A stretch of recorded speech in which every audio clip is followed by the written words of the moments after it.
কেন হলো দেখা রে তোমারে দেখিলাম আমি, কেন হলো দেখা রে তোমারে দেখিলাম।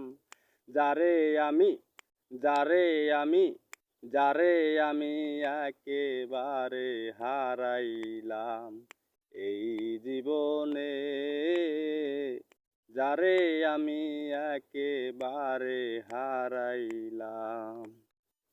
আমি কোন মুখে দাঁড়াইয়া বলবো এই মনের কথা, কথা শুনে তুমি যদি পাও গো ব্যথা। আমি নিজের হাতে নিজের পায়ে কুড়াল মারিলাম, আমি নিজের হাতে নিজের পায়ে কুড়াল মারিলাম। যারে আমি একেবারে হারাইলাম এই জীবনে, যারে আমি একেবারে হারাইলাম।